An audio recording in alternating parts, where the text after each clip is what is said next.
First, full disclosure, I think a couple of you may have heard the talk, maybe not even once, but twice, because this was just presented in the Cold Spring Harbor Lab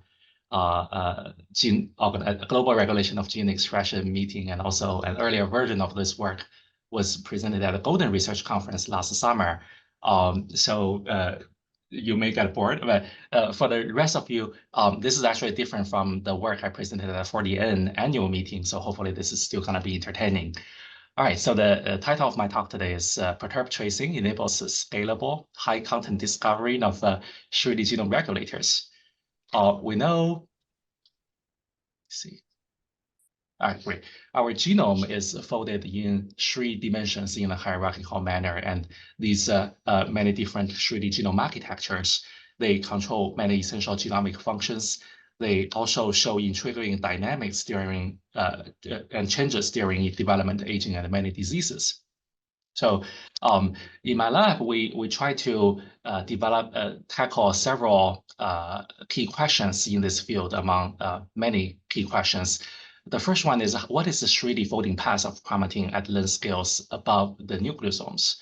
So this was a long-standing question. In fact, when I entered this field, there are several technical limitations. One of them is previous sequencing-based 3D genomics techniques. They all rely on this population averaging, and they are not directly tracing the 3D folding path of chromatin. And the previous imaging technique also already very powerful and led to many discoveries. They largely give you chromatin blobs rather than chromatin folding traces.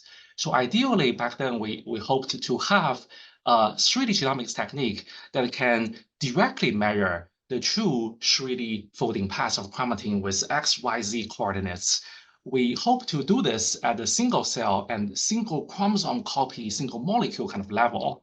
In addition, if possible, we hope to retain all the spatial information, such as cellular morphology or tissue microenvironment architecture, and we hope it can be easily combined with other measurements in the same single cells, such as measurement of protein or RNA or lipid, and etc.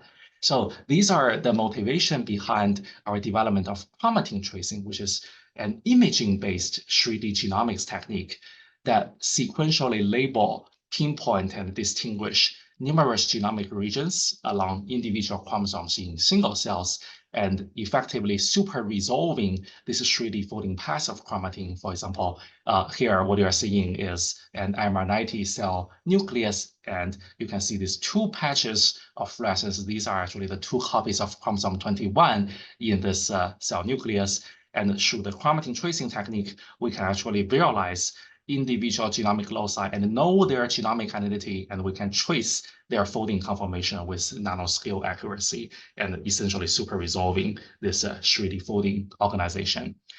So this is achieved through a highly multiplexed version of DNA fluorescence in situ hybridization, or multiplexed FISH. In short, we have this library of oligonucleotide probes that are first hybridized to all the genomic loci of interest. And these probes, they carry a genomic targeting sequence that base pair with their genomic target. And they each also have this overhang region that can sequentially be hybridized with these dye-labeled secondary probes. And in each round of later sequential imaging, we apply one kind of a secondary probe that binds to the overhang region associated with the primary probes on top of one genomic locus at a time. And this allows us to really, by design, distinguish all the genomic loci. And also in each round of imaging, it's a diffraction-limited spot that allows us to fit the center position of this spot with nanoscale accuracy, surpassing the diffraction limit of light microscopy. That's essentially how we super resolve this architecture. So this technique really enabled direct tracing of the 3D folding organization of DNA in single cells in situ. And since its initial introduction, it actually led to a rapid expansion in this technique. And in the following years, several labs in a list of beautiful works further developed chromatin tracing into finer and finer genomic resolutions and into other model organisms, and in combination with other modes of imaging, such as highly multiplexed imaging of RNA and protein in the same single cells. And since late 2020, chromatin tracing has gone genome scale also. I mean, there are genome coverage chromatin tracing. So my lab at Yale also continue to contribute to this field. And with this newly gained capacity, a particular second question that we are tackling in the lab is how does the 3D genome or nucleome vary and function in development, aging, and diseases in a native tissue context? And along this line, we have several projects, and I just want to briefly showcase one of the projects we recently put on bioRxiv that uses genome-wide chromatin tracing technique in a mouse model of lung cancer. And this work, in fact, generated, to our knowledge, the first single-cell 3D genome atlas of any cancer using any technique. And particularly, we discovered that the 3D genome folding have this bottleneck in early cancer development that seem to indicate that the cancer actually select for a particular genome organization in order to progress. And furthermore, we also showed that the single-cell 3D genome mapping can lead to functional and mechanistic insights. We developed pipelines to identify and call novel cancer progression driver genes and a suppressor gene and upstream regulator of 3D genome using 3D genome information. So it really leads to this functional mechanistic insights of cancer. And of course, these are potential therapeutic targets that can be used in further therapeutic developments. And then in this work, in fact, we already identified an upstream regulator of the 3D genome reorganization in cancer, largely using the hypothesis-driven approach. That actually leads to a third direction that my lab is interested in, and the main topic of this talk, that is what controls the 3D genome or nucleome organization. So we hope to answer this question in a systematic fashion. And our vision here is if we can identify many regulators of the 3D genome at different length scales, they can serve as a new class of therapeutic targets to halt or even reverse the deleterious 3D genome changes in diseases and aging. However, a major limitation in the field is there's a lack of method to allow efficient discovery of regulators of 3D genome, especially at the multiple length scales that I showed at the beginning. So to tackle this limitation, we recently introduced Perturb-tracing that enables this high content screening of multiscale 3D genome regulators. So this technique combines three cutting-edge technology modalities. The first one is the food CRISPR screen technology. So this technique, probably people know this fairly well. So one can have, for example, a pool of lentivirus that introduces this individual gene knockout or perturbation into individual cells in a pooled fashion, and this will perturb many genes separately in individual cell in a pool. And then using chromatin tracing, we can visualize in this pool of cells how the 3D genome folding conformation is changing or not changing upon the perturbations. But then very importantly, we need to figure out in our images which cell carry which gene perturbation in order to link the genetic perturbation to the 3D genome phenotype. So for that, we actually paired each guide RNA with a barcode RNA that can uniquely map to the guide RNA identity. So, and we developed this in situ cellular barcoding and in situ decoding technique called BarkFish that read out this barcode digit by digit to know which cell carries which barcode. And this allows to identify the genetic perturbation in the same cell and match that to the 3D genome conformation change based on chromatin tracing. So just to show some raw data here, we have a field of view. And in this single cell, for example, we can read out this barcode digit by digit. It's a 10 digit and it's a 10 trite kind of barcode. Basically, each digit has three variable colors. So by reading out this barcode through imaging, we can know by design from our code book, the cells carrying this barcode corresponds to a guide RNA that target the CCN1 gene. And through chromatin tracing in the same single cell, we can see that the chromatin tracing organization, how it's changing or not changing in the same single cells. So just as a quick comparison, in a conventional perturbation experiment, people typically have maybe one gene perturbation and maybe have one or a couple of imaging targets. And in this work, we have hundreds of perturbation and 30 imaging targets all in the same single cells. So this in total leads to a total content of 12,600 combinations. So this high content nature of this work allowed us to discover regulators of 3D genome organization across many length scales. And I'm gonna quickly go through some slides just to give you a taste and flavor of the multi-scale nature of this work.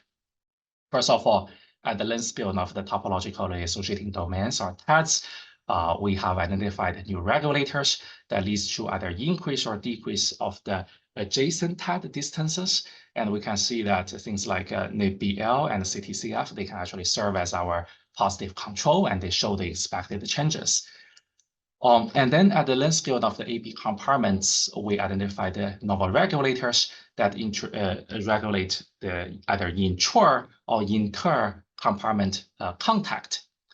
At the length scale of the whole chromosome territory, we have new hits that leads to a global compaction or decompaction of the whole chromosome territory during the interphase of cell cycle. And then at the length scale of the whole nucleus, we have new hits that regulate the laminar association of chromatin loci, this nuclear texture feature, which is essentially the depistaining homogeneity of the cell nucleus, and of course, the cell shape. Nuclear shape, whether it's more spherical or it's more multi-lobed. Among our dozens of top hits, one of them really caught our eye, that is this CHD7, or chromodomain helicase DNA binding protein 7. So CHD7 is a chromatin remodeler. It's known to be involved in this charge syndrome. CHD7 loss of function mutations cause charge syndrome, which is rare but severe congenital disorder. Really, the individual letters in this charge name actually corresponds to different organs and tissues. So this is a very complex genetic disorder that leads to changes in many organs.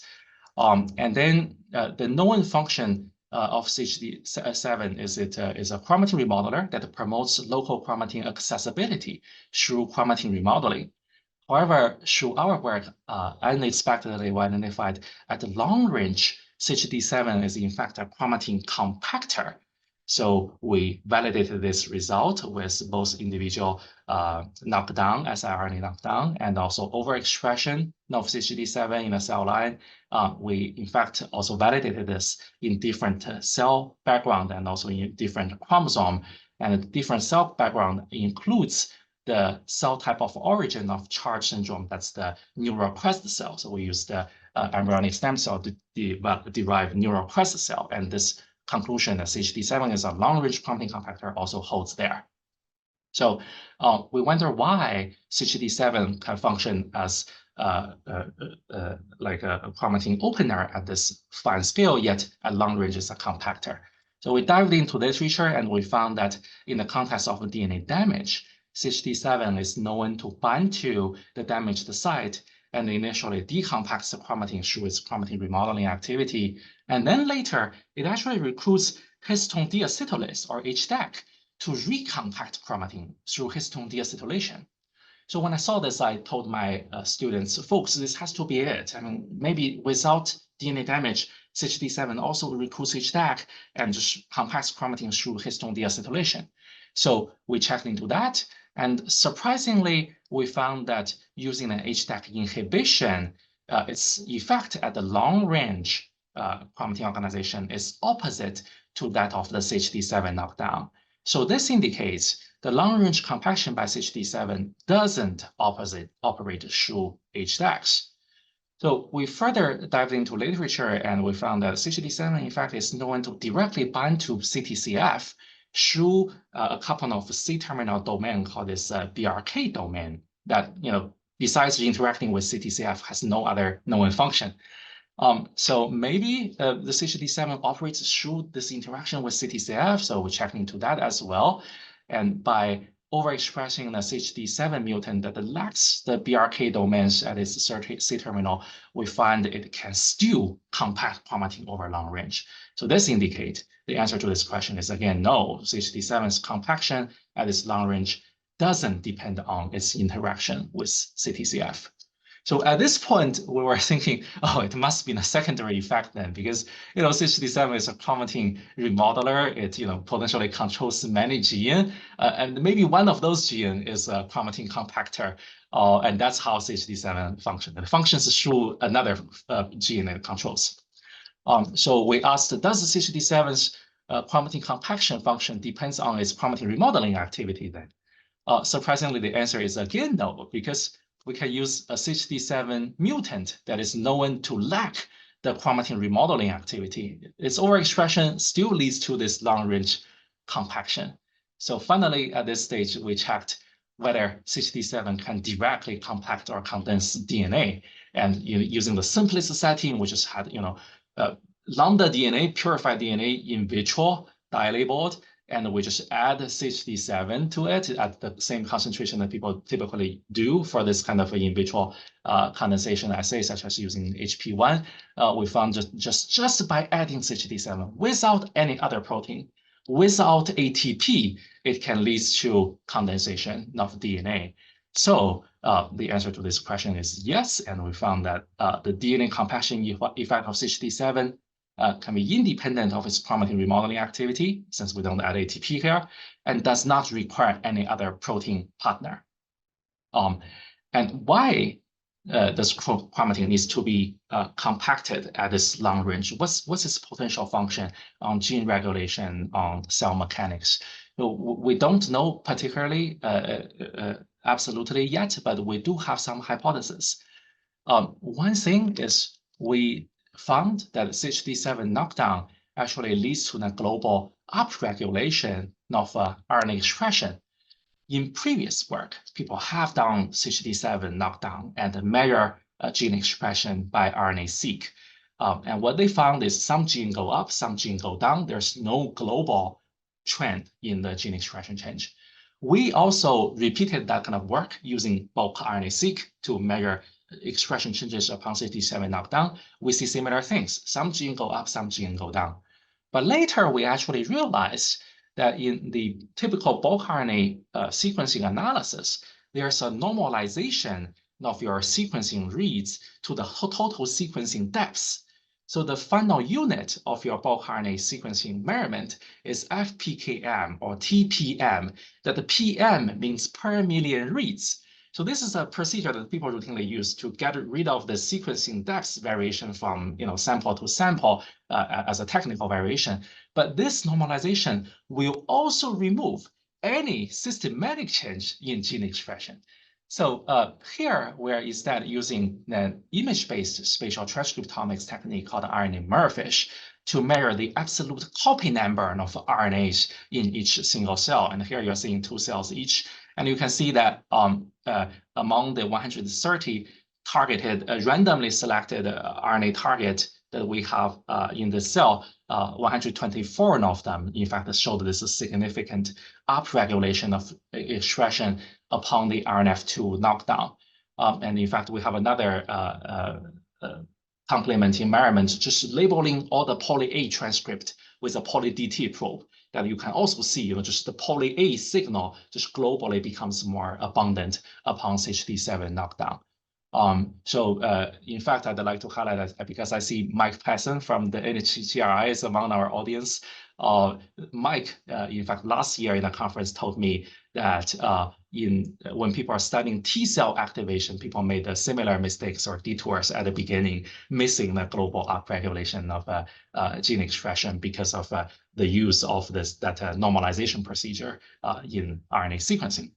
So here we show basically the large-scale chromatin compaction may repress transcription. This is, of course, very reminiscent of the inactive X chromosome story, right? So in female mammalian cells, one of the X chromosome is this inactive X chromosome or XI. There's a global repression of gene expression on that chromosome, and there's a global compaction of the inactive X chromosome as well. Maybe there's a functional link there. And then we also found there is this general link between chromatin compaction and nuclear shape. In short, among our new hits, if a new hit is a chromatin compactor, it also leads to a more spherical nuclear shape. And indeed, when we knock down CHD7, for example, we see the nuclear shape in general becomes more multi-lobed. So this is actually consistent with previous work from John Marco and others showing that in a cell, if you use epigenetic method to increase euchromatin or decrease heterochromatin, which potentially leads to a decompaction, that can lead to a more multi-lobed nuclear shape in a lemon-independent fashion. So maybe the chromatin compaction can actually feed back onto this nuclear shape control and the mechanics. All right, so I'd like to highlight that CHD7 belongs to a family of chromatin remodelers with a similar domain layout. This includes CHD7 and CHD2, which are genes that are associated with autism spectrum disorder. I mean, why some gene leads to Charge syndrome, some gene leads to autism. It could be that they're just expressed in different cells. For example, CHD7, we know is expressed in the neural crest cell, whereas autism spectrum disorder is obviously in a neural tube kind of a disorder.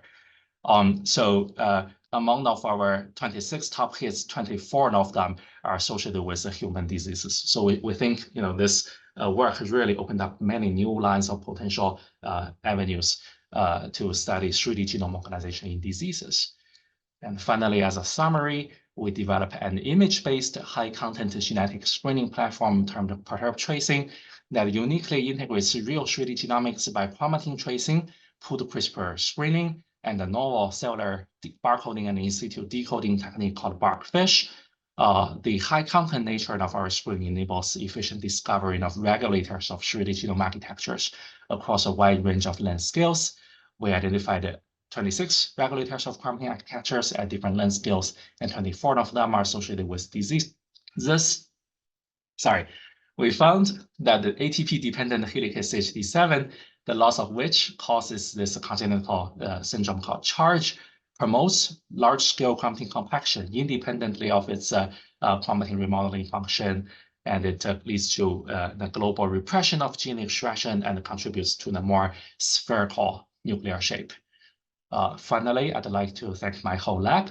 This particular work is co-led by 4 students, Yubao, Carol, Bing, and Tyler, and also in collaboration with Professor Chongzhi Zhang and his trainee Zhao Xiama in the University of Virginia.